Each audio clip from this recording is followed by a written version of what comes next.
এখানে হলো 1 2 3 4 5 6 6 সিট।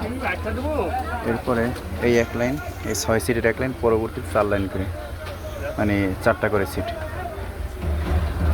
এই 1 2 3 4 5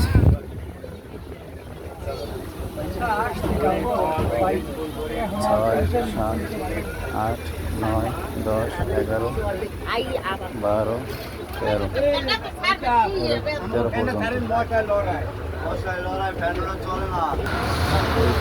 শ্রাবণী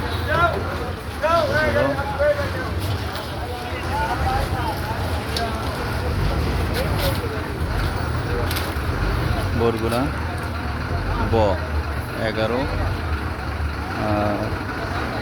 0017। আজকে আমরা এই গাড়িতে যাইতেছি।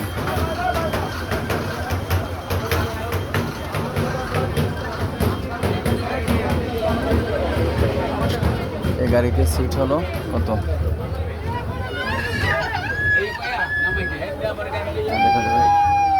হলো 1 2 3 4 5 6 7 9 10 11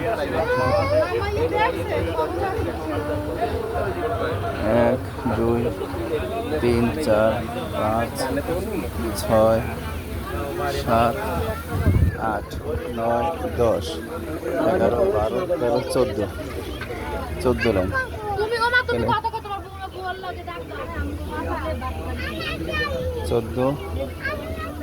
14 লাইনে হইতেছে কত? 3 14 42 4 14 56। তারপরে এখানে বাড়তি সিট আছে 57 58। সামনে একটা অতিরিক্ত সিট আছে 59 আর বক্সের সিট আছে। এই হলো মোটামুটি, এই হলো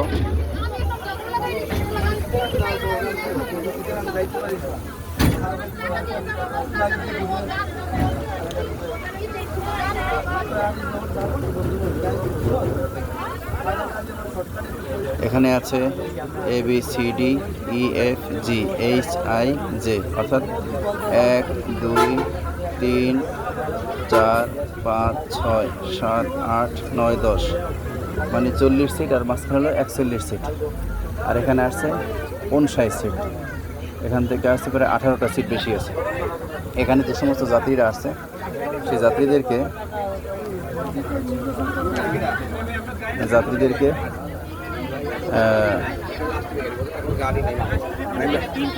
আর যাত্রী আসবে ভাই, যাত্রী বুকের যাত্রী ভাই, মানে এই যাত্রী বসে।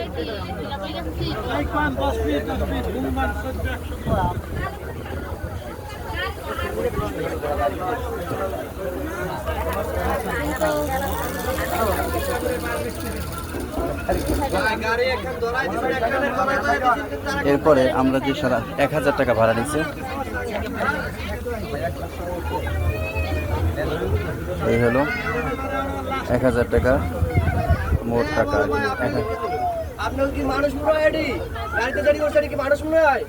গাড়ি একটা তুই আর একটা ধরাই দিচ্ছেন, সিন্ডিকেট আইনে করছেন। আবার গাড়ি 12টার গাড়ি এখন 12:30 বাজে গাড়ি ছাড়তে আসেন না। এখানে আমাদের 1000 টাকা ভাড়া নিয়েছে। আজকে হলো তারিখ কোথায় লেখছে? ভ্রমণ তারিখ অস্পষ্ট করে লেখা, মানে আজকে তারিখ হলো 19 তারিখ 19/3/2026। আজকে হলো বৃহস্পতিবার, আগামীকালকে হলো 30 রোজা, পরশু হলো ঈদ উল ফিতর। এ হলো তো এখানে বিষয় হলো এই যে সিটগুলো আমাদেরকে দেওয়া হইলো, এই সিটগুলো মূলত আমরা যে চেয়ার কোচে যেগুলো যাই সেতে শোয়ার ব্যবস্থা আছে। এগুলো ছোট ছোট সিট, এই যে মাঝখানে খালি জায়গা, এটা স্বাভাবিকের থেকে বেশি। এগুলো মূলত স্বাভাবিক যে পরিবহন সেগুলো নয়। এই হলো দুর্নীতির একটা পরিণাম। এই বিষয়টা নলেজে থাকা দরকার, যেহেতু এটা সামনে যে নাম্বার আছে সেখানেও বরগুনা লেখা আছে। এই বিষয়টা নলেজে থাকা দরকার।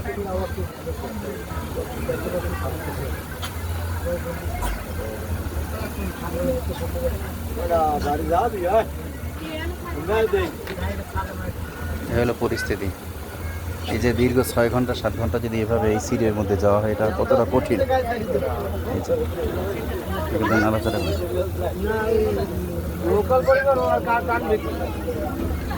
এরপরে কথা ছিল যে 12টার সময় ছেড়ে দিবে, অথচ এখন 12:30 বাজে, সেটাও ছাড়তেছে না।